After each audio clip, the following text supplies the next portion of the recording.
Historical. What really happened to the grand champion Art? Was he tormented and wasted? Was he stolen and brought to Philadelphia as some say, or taken back to Texas where he came from, as others say? Did he live his years out in Arizona siring puppies with different paperwork? It was reported in the 1980s that the old dog Art was brought out to an ADBA show. Whispers went through the crowd. But wait, was Art even stolen in the first place? Many dog men say no, Art was in fact never stolen, but rather destroyed quick from a roll with the grand champion Zebo dog, and Art passed away. Dead game. Did the owners attempt to cover it, in order to not blemish the dog's name? Who knows? There are many claims and theories relating to the grand champion. Shown here is an unsettling, odd article entitled, "Some Late News on the Person Who Was Reported to Have Stolen Art." Several years ago I answered my door to find two black men there. The one gave his name as Fat Gary. I invited them in and started talking dogs. This Fat Gary and his friend didn't seem to make a lot of sense. Then all of a sudden they had to leave. I walked outside with them. I asked them where their car was. They said that someone had dropped them off. It all seemed strange to me, and I went back into the house. My wife and I got into conversation on the two individuals that had just left. I opened a beer, still puzzled, then it hit me. I slammed my beer down on the table, and ran outside to check on the dogs. Sure enough, my young bitch Hambone Lil, a daughter out of Zebo and Adam's Candy, was gone, along with some of her pups, sired by Adam's champion Tuffy. I tried, but could not find this person. I heard later on, that this Fat Gary threw the puppies to the big dog that killed Art. His name was Rebel. He killed the puppies, then he put the big dog on my bitch and killed her. What purpose could this person have to steal my dogs and then kill them? Ron Castillo. P.S. I also heard he walks with a cane now. Someone shot him in the leg. Ozzie Stevens' take. The Times. Who stole grand champion Art? Most of the people stealing dogs are not dogmen. They just pretend to be. And any of the high-class dogs, and pit winners stolen, are taken by people who wouldn't know what to do with a great dog. These dogs are rolled once or twice a week, and just wasted away.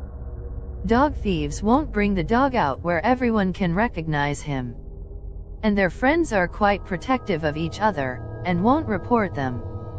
They hide them out in their own little area.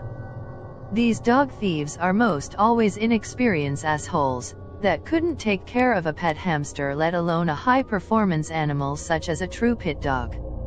If you are worried about your dog being stolen, then you must take measures to protect them. 1. Keep unknown people out of your yard and kennels. 2. Don't make it a habit to let people come to see all your dogs.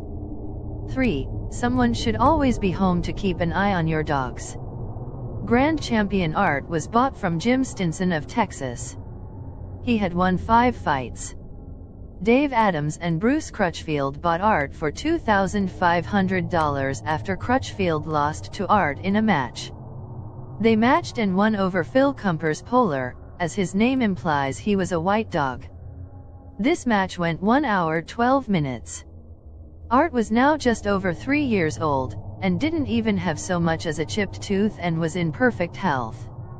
Adams had been studying Art for a while and was now ready to get busy, and match Art again when the worst thing possible happened. Art was stolen. This was in 1977. Everyone was stunned and felt a great loss. A $3,000 reward was offered, no questions asked. But unfortunately Art was never returned.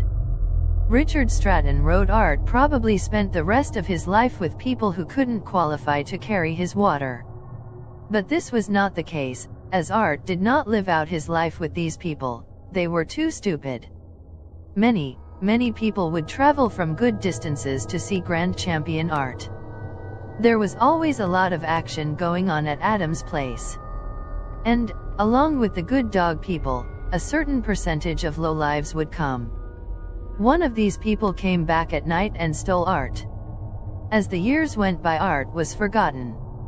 I met a fellow at a convention, and I had seen him at several other conventions where he matched dogs. We talked, and we got onto the subject of art. He said he knew who stole art. This fellow was born and raised in Cleveland, and he knew just about everyone in the area. He said a young man openly bragged that he had stolen art, and rolled the grand champion until he had killed him, using a 65-pound dog. The braggart's name was told to me as Fat Gary.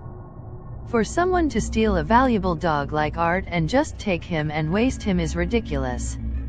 It goes to show you of the low level of intelligence this person had. He had better hope that when Dave Adams reads this article, that he, Adams, doesn't come looking for Fat Gary. I know I would.